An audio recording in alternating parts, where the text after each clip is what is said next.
Elon Musk mourns the demise of America. And I, for one, personally have been feeling the same way for a very long time. As we continue.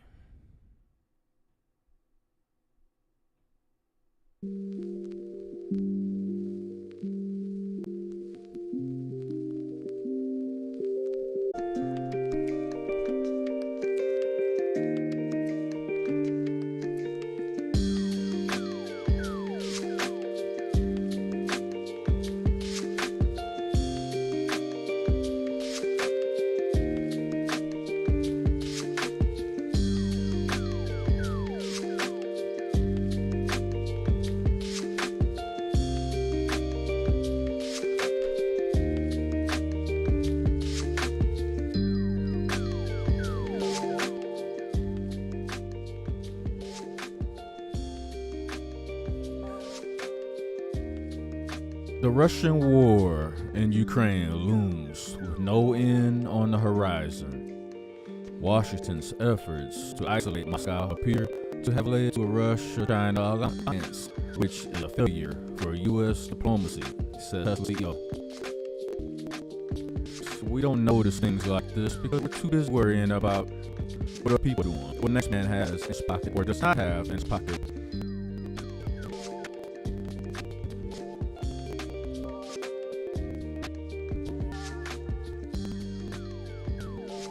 And that's a shame that we have descended into worrying about all the wrong shit.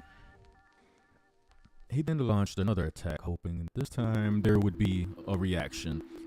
But now tired, he seems to throw in the towel and accept what he sees as a downfall, the end of an era. Elon Musk, the CEO of Tesla, have gained influence on geopolitical scenes since the Ukraine is supported by the West via NATO and its allies, which provided with military, financial, and logistical assistance.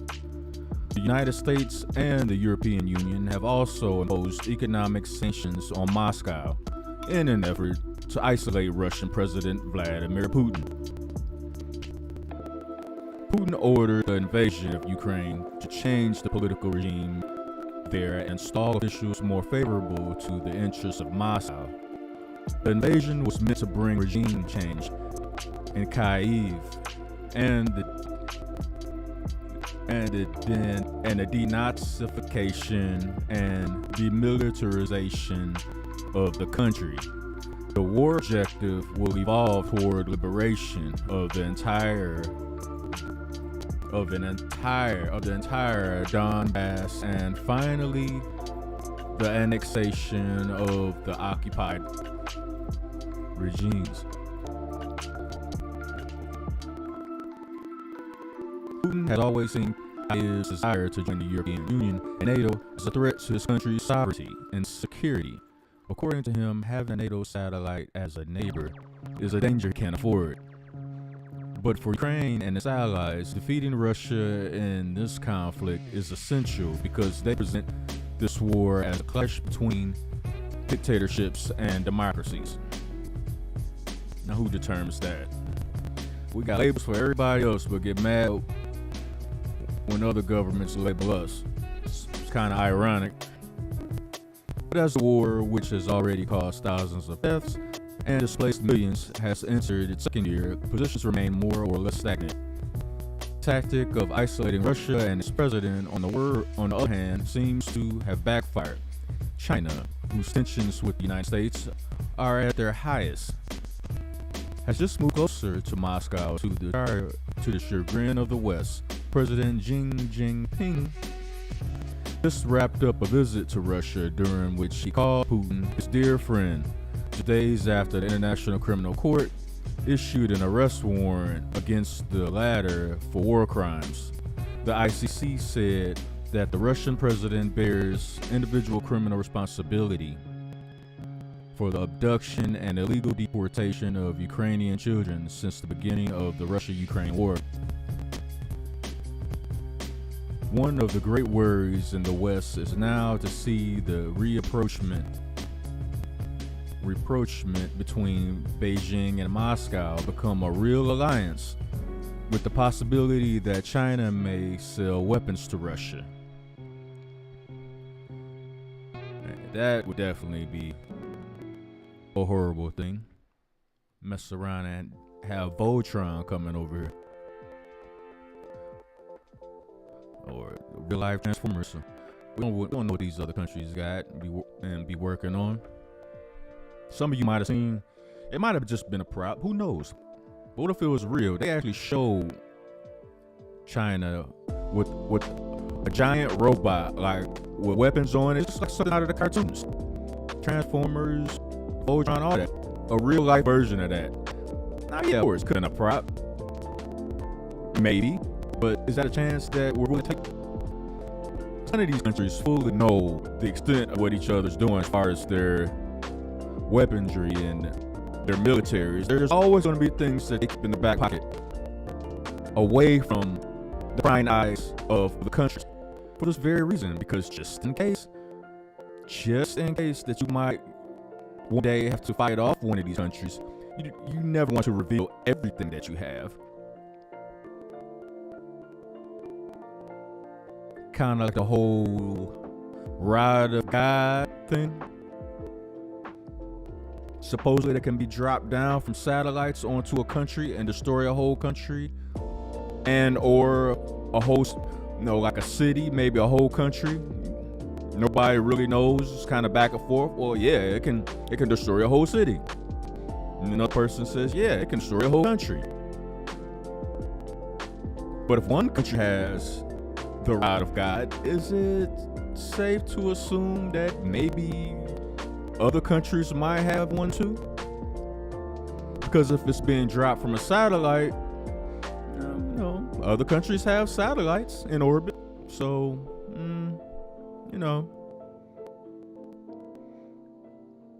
But as far as where America stands at this point in time, we're too busy with other nonsensical BS to even pay attention to the demise of America. And it's happening right in front of our eyes.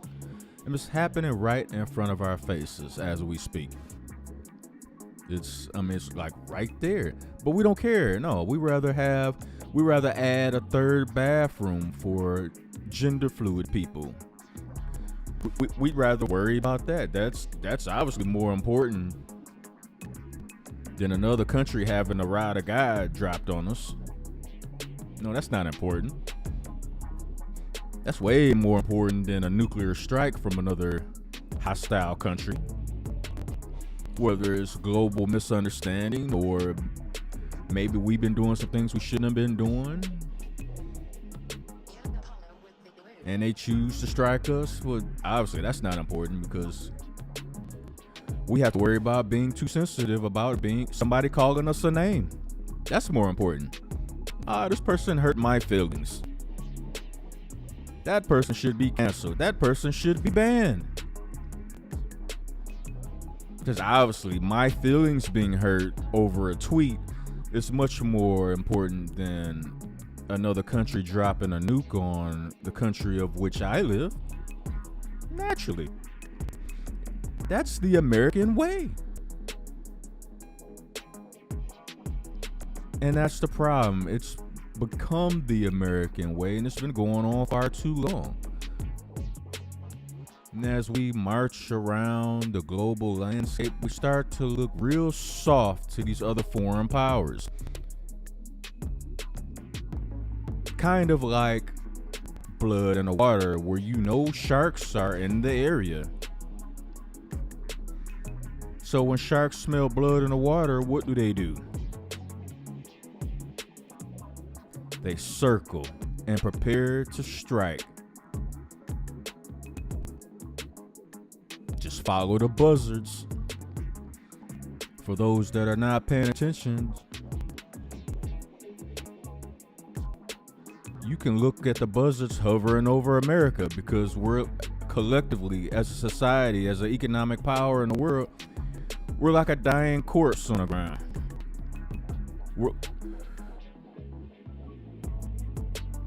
And that's what these other countries are doing, following the buzzards. why China and Russia they're so buddy-buddy all of a sudden. They smell the blood in the water.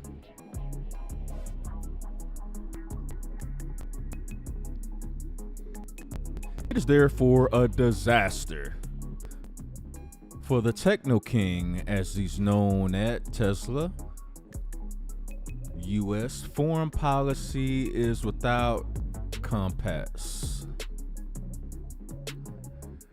No compass whatsoever. It has tumbled off the podium and trailed behind. That's what he just said in a thread on Twitter, and he's absolutely right.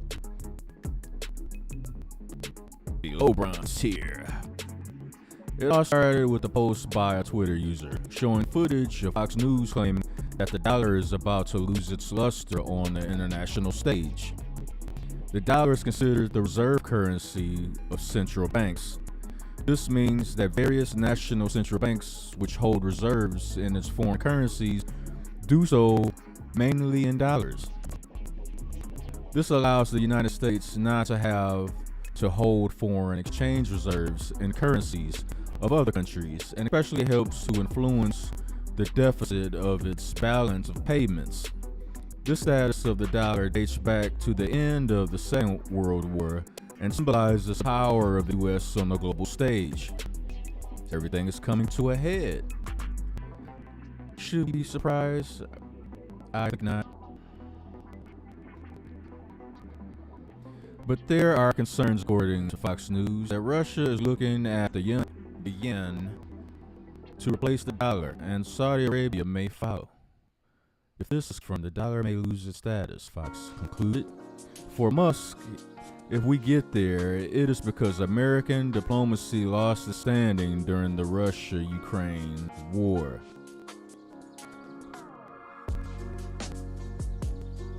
U.S. foreign policy now dropping below bronze tier. The billionaire blasted out on March 28th. Yikes.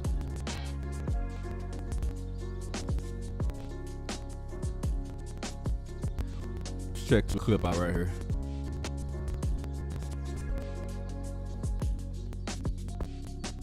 Pronounced week Russia will begin using the Chinese yuan for international payments instead of dollars. Saudi Arabia is also in talks, Beijing, to do the same thing. Speaking of Saudi Arabia, meanwhile, they're in talks with Iran as well to consider an economic alliance with China and Russia. They need to be joining the BRIC countries, which is an acronym for these countries: Brazil, Russia, India, China, and South Africa. These countries all have emerging economies. So what happens if our economy and the U.S. dollar are no longer the world's dominant currency? Former Assistant Treasury Secretary, host of the Monica Crowley podcast, Monica Crowley, is here to weigh in. Monica, great to see you this morning. What happens if the emerging economy moves away from the U.S. dollar to the Chinese yuan?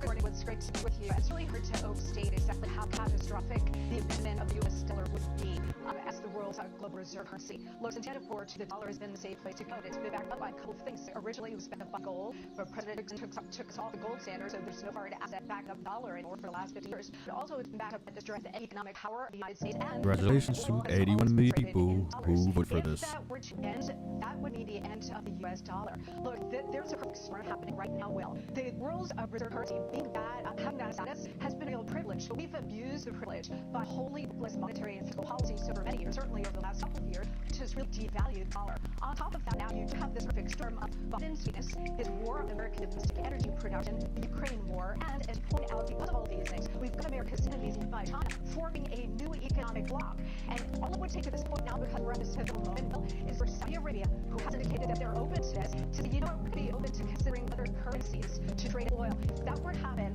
there would be a complete implosion of the global economic system, but certainly the American economic system. And if that were to happen, you'd be looking at sky inflation, reaching Weimar Republic kind of inflation. And think inflation is bad now, just wait. Or we would lose our economic dominance and would lose our superpower status.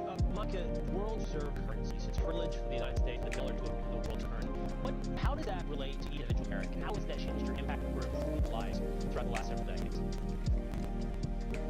Yeah, I mean, it's given the United States incredible dominance in the world in terms of the economic system and in terms of trade. It's kept prices down. So whether it's energy prices, whether it's your food prices, the the entire global economic system is reliant on the safe and secure dollar.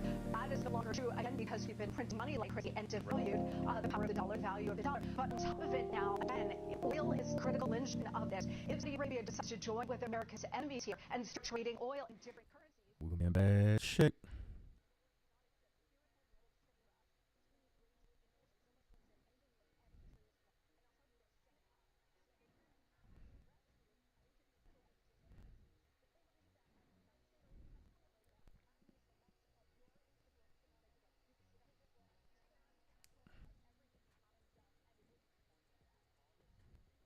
That's crazy.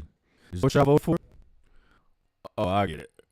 Y'all didn't see that coming because y'all was too busy worrying about other things. It's not worth worrying about.